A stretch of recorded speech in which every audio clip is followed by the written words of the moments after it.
Sementara itu, Saudara Menteri Luar Negeri RI Sugiono bilang Menteri Luar Negeri Iran menelponnya soal konflik di wilayah Timur Tengah. Menlu Sugiono menyampaikan sikap Indonesia mengecam gagalnya perundingan dan menyatakan ke Menlu Iran, Indonesia siap jadi mediator terkait eskalasi di Timur Tengah. Juga sudah berkomunikasi dengan Menteri Luar Negeri Iran kemarin.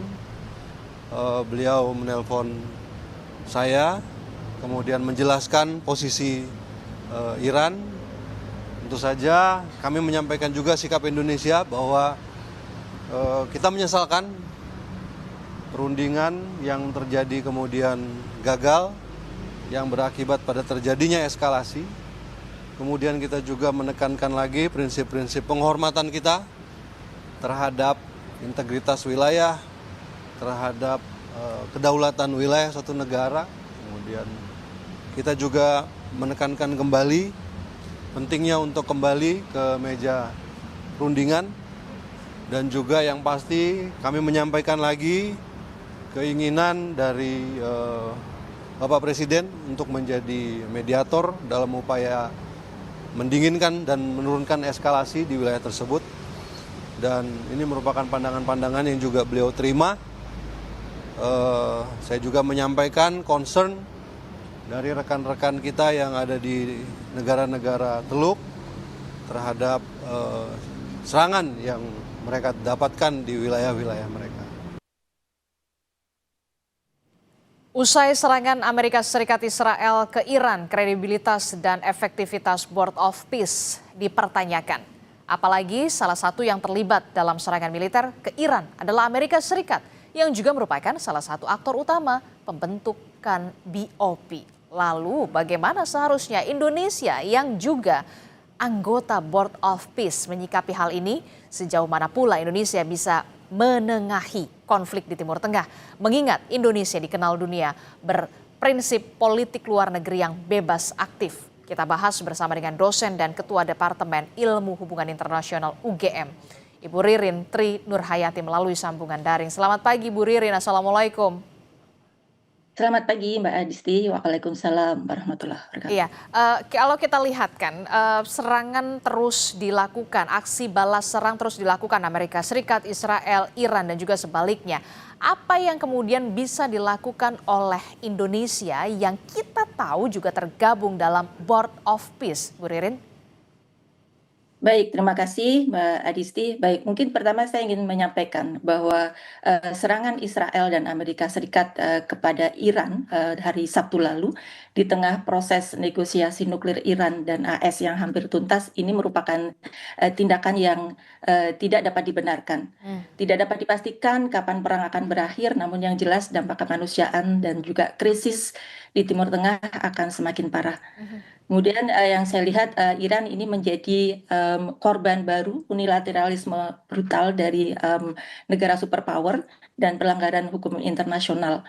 Padahal tadi disampaikan bahwa Amerika Serikat merupakan negara penggagas Board of Peace, Dewan Perdamaian, yang seharusnya tujuan utamanya adalah untuk mengusung dan menciptakan perdamaian, tetapi apa yang dipertontonkan dengan serangan militer Israel dan AS kepada Iran kemarin ini merupakan crime of aggression yang dalam hukum internasional ini merupakan salah satu kejahatan berat gitu. Sehingga tindakan ini kemudian menjadi berkebalikan dan tidak konsisten dengan tujuan utama Dewan Perdamaian atau Board of Peace. Sehingga kemudian kami mempertanyakan apakah kemudian hal ini bisa menjadi sarana Board of Peace untuk bisa membawa perdamaian ketika cara-cara yang digunakan malahan berkebalikan dengan tujuan utama pencapaian perdamaian. Karena kemudian ini justru jelas-jelas bertentangan dengan hukum internasional, bertentangan dengan prinsip-prinsip perdamaian dan penghormatan kedaulatan dan sebagainya. Oke, termasuk yang kemudian jadi pertanyaan saya, apa yang bisa dilakukan oleh Indonesia dan juga member dari BOP lainnya? Ada berbagai macam negara juga yang tergabung dalam BOP untuk bisa kemudian benar-benar mengimplementasikan apa sebenarnya tujuan dari BOP, Board of Peace, untuk mewujudkan perdamaian. Baik, terima kasih Mbak Disti. Tadi mungkin saya ingin mengulang yang disampaikan oleh Kementerian Luar Negeri ya, bahwa Indonesia menggunakan narasi menyesalkan gagalnya perundingan AS dan Iran yang telah berdampak pada eskalasi di kawasan Timur Tengah. Menurut saya pernyataan ini seolah malah mengamini logika Trump bahwa gagalnya perundingan bisa jadi pembenaran. Padahal Oman sebagai penengah atau mediator itu sudah mengatakan bahwa ada progres yang baik. Artinya upaya perundingan itu merupakan sarana utama, mekanisme utama yang harusnya digunakan oleh Board of Peace untuk menengahi sengketa dan persoalan-persoalan konflik antar negara. Tetapi yang terjadi malahan pemimpin Board of Peace tersebut sendiri malahan kemudian menggunakan cara yang bertentangan. Sehingga kemudian dalam hal ini malahan kalau tadi pertanyaan Mbak Asdistis kemudian masih berharap bahwa kemudian Board of Peace itu masih bisa digunakan jadi mekanisme dan media untuk membangun perdamaian di Timur Tengah khususnya dari kami atau saya merasa bahwa justru Board of Peace ini menjadi sudah tidak relevan karena tadi yang sudah dilakukan, yang sudah terjadi terhadap Iran secara nyata itu adalah jelas-jelas tidak lagi konsisten dengan misi utama Board of Peace sehingga dengan demikian bagi kami ingin mendorong pemerintah Indonesia untuk mengoreksi keputusannya bergabung dalam Board of Peace ini. Karena Board of Peace yang dimandatkan oleh PBB sebenarnya ya, tetapi kemudian pada prakteknya eh, sudah dibajak oleh Presiden Trump. Dan sekarang malahan dua anggotanya menjadi agresor yang jelas-jelas mengancam perdamaian. Jadi dari situ saja kemudian kalau kami kemudian ingin melihat ketika BOP sudah gagal menguatkan peran diplomasi Indonesia, tapi justru sebaliknya malah mengorbankan independensi kebijakan politik luar negeri Indonesia, maka kemudian dalam hal ini ketika Indonesia bergabung di sana karena ingin terlibat dan berkontribusi pada mendamaikan dunia dan Palestina khususnya, membuat kemudian kita harus mengoreksi. BOP justru menjauhkan komitmen untuk kemerdekaan Palestina. Oleh karena itu, sudah saatnya kita mendesak pemerintah untuk keluar dari Board of Peace. Oke, jadi Anda memikirkan untuk bagaimana pemerintah untuk bisa mengkoreksi, kemudian melakukan pengkajian ulang lagi soal keanggotaan Indonesia di Board of Peace, begitu ya? Betul. Oke, termasuk juga begini, oke lah itu kita membahas soal BOP, tapi yang kita lihat juga adalah pemerintah Indonesia dalam hal ini adalah Presiden Prabowo Subianto menawarkan diri untuk bisa menjadi mediator antara perundingan perdamaian antara Amerika Serikat, Israel dan juga Iran begitu ya.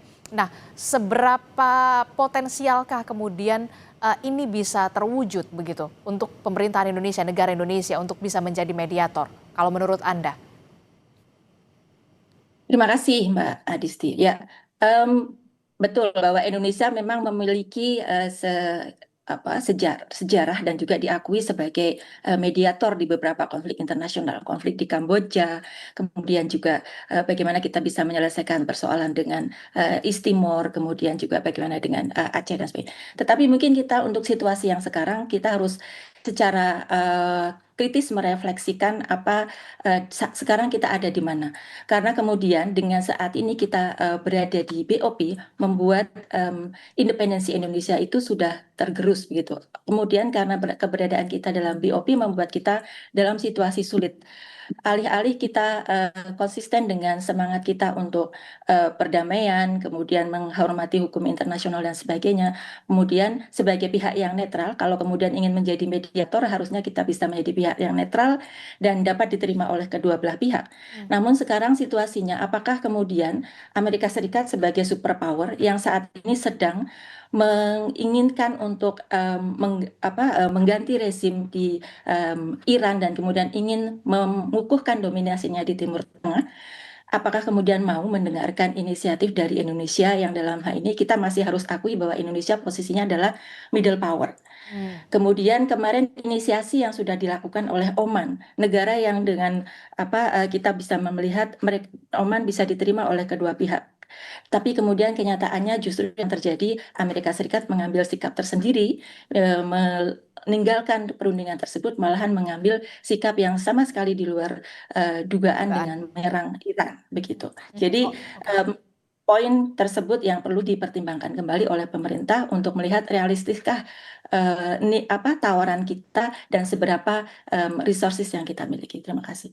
Oke, jadi dengan kata lain dengan posisi Indonesia di BOP yang Anda mengatakan masih berada di middle power begitu ya, belum bisa melakukan pergerakan yang cukup signifikan untuk kemudian menjadi dalam tanda kutip dengan maksud baik untuk melakukan mediasi atau sebagai mediator begitu ya, Bu Ririn. Ya, kalau saya bisa tambahkan bahwa kemungkinan yang justru kita ingin melihat bahwa ada opsi karena kemudian saya cukup mengkritik BOP ini ya dari sisi kelembagaan ada banyak catatan itu tidak hanya sudah ada banyak peneliti dan juga scholars yang mengkritisi keberadaan BOP dari struktur kelembagaannya yang sangat tersentralisir kepada Trump, legitimasinya yang sangat rendah, kemudian juga bagaimana dia telah meminggirkan peran PBB sebagai organisasi multilateral existing yang memiliki legitimasi cukup tinggi. Nah, menurut saya kenapa kemudian dengan adanya BOP ini justru malahan meminggirkan organisasi yang ada, meskipun memang kita menyadari ada kesulitan di sana, ada kelambatan kalau kita mengandalkan Dewan Keamanan, tetapi mungkin ada satu opsi yang bisa dicoba dan ini pernah berhasil di Apa itu? tahun 50-an, ya, yaitu dengan mengusung Uniting for Peace yang merupakan inisiasi yang digolkan atau dibawa dan diproses mekanismenya melalui Majelis Umum PBB. Hal ini dilakukan tahun 50 ketika Semenanjung Korea, konflik Semenanjung Korea, saat itu Dewan Keamanan PBB deadlock, tidak bisa mengambil keputusan, akhirnya kemudian lewat Majelis Umum dan kemudian berhasil disepakati karena tidak ada veto di Majelis Umum, kemudian berhasil mendapatkan dukungan mayoritas dan kemudian mengirimkan pasukan perdamaian ke Semenanjung Korea. Mungkin itu bisa menjadi opsi alternatif alih-alih kemudian kita tetap bertahan di Board of Peace yang dalam hal ini cukup problematik. Oke, berarti tetap di bawah naungan PBB ya yang kemudian bisa kita lakukan Indonesia dengan posisi Indonesia yang Anda sebutkan di middle power walaupun masih ada di BOP di Board of Peace ya yang bisa dilakukan oleh Indonesia. Ya. Oke, kalau kita lihat kan semalam juga ini cukup menarik juga ada pertemuan antara Presiden Prabowo Subianto dan juga beberapa mantan presiden begitu ya, ada Pak SBY, kemudian ada Wapres juga, ada Pak Yusuf Kalla, ada Pak Budiono, ada Pak Jokowi juga, bahkan ada pimpinan partai politik. Apakah ini juga bisa dikatakan seorang presiden meminta masukan dan juga pertimbangan soal kondisi geopolitik geopolitik dunia yang kemudian dihadapkan pada situasi semacam ini? Terima kasih Mbak Adisti. Ya, ini menarik ya. Tadi malam ada Presiden mengundang beberapa pemimpin, beberapa presiden sebelumnya, kemudian juga Menlu dan tokoh-tokoh yang lain.